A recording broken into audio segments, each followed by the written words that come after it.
দিবা দেই দিবলৈ বনাই লৈছো হাই হাই কোৱা হাই কোৱা হাই কোৱা তুমি কোৱা হাই কোৱা হাই কোৱা আমি এজনী এজনী মাতিম সিজনে আহিবলৈ অনুৰোধ হাই কোৱা হাই কোৱা জুলি সে হাই হেই হাই কোৱা হাই কোৱা নমস্কাৰ জনাইছো আৰু আমাৰ ভিডিঅ'টোলৈ স্বাগতম জনাইছো। আজি আমাৰ হোষ্টেলত ফ্ৰেছাৰ্ছ আছিল। মায়ে চাব বিচাৰিছিল, সেয়েহে ভিডিঅ'টো বনালো। বহুত দিন মাকো লগ পোৱা নাই, লগতে আপোনালোককো। ভালে আছেনে সকলোৱে? ময়ো আপোনালোকৰ আশীৰ্বাদত ভালেই আছো। আমাৰ চিনিয়ৰ বাসকলে আমাৰ বাবে খুব ধুনীয়া ডেক'ৰেশ্যন কৰিছে। আহকচোন অকণমান দেখুৱাওঁ। এয়া চাওক কিমান ধুনীয়াকৈ সজাইছে পেণ্ডেলটো। লগতে হোষ্টেলৰ বৰদেউতা আৰু বৰমাৰ সৰু ছোৱালীজনীৰ তুলনীয়া বিয়াও আছে। দুয়োটা প্ৰগ্ৰাম একেলগে চেলিব্ৰেট কৰা হৈছে। এইফালে হৈছে আমাৰ বৰমা বৰমা আপুনি যে ইমান মানে নিজৰ ছোৱালী নিচিনা সকলোৰ লগতে থাকে, কেনেকুৱা লাগে বৰমা এনে কওক না? বৰ ভাল লাগে। এইফালে আমাৰ বৰমা আমাৰ বৰ ভাল লাগে। আমাৰ মানে নিজৰ ছোৱালী নিচিনা মৰম কৰে দেই। লাঠি আহিলেই আকৌ আহিম বুলি কৈ হাফ ঘৰলৈ গ'ল। ধন্যবাদ।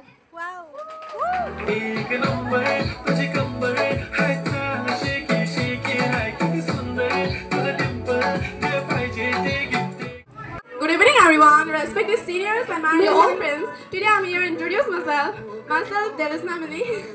Last line. Last line. So hello. Kiba na to koi jwa? Moi kobita likhi bhal pao. Aru hui bhal pae. Aru bahut hoye. Moi bahut hua bhal pao. Amar moromor koina joni kot paro. Koina? Koina. Etle ahasun.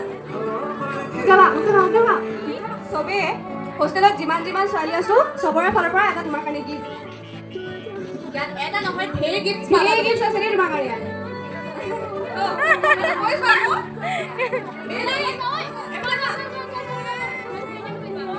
কিবা এটা কৈ থৈ যোৱা বাবিলাক বহুত ভাল আছে আৰু thank you Now, as we wrap up this wonderful evening, I hope you all had a great time and felt the warmth of your new college family. This is just the beginning of countless memories you'll create here. Embrace every moment, every challenge, and every friendship. Welcome once again, and here's to an amazing journey ahead. Thank you.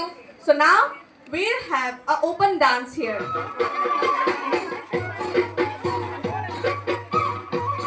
মোৰ বান্ধৱীসকল আৰু আমাৰ বাসকল বহুত মৰমীয়াল। আমি সকলো এটা পৰিয়ালৰ দৰে হোষ্টেলত থাকো, তথাপিও ঘৰলৈ মনত পৰে। কিন্তু কি কৰিব, জীৱনত কিবা এটা পাবলৈ কিছু ত্যাগ আৰু অকণমান কষ্ট কৰিবই লাগিব। জীৱনত কষ্ট কৰিলে বহুত কিবা কিবি লাভ কৰিব পাৰি।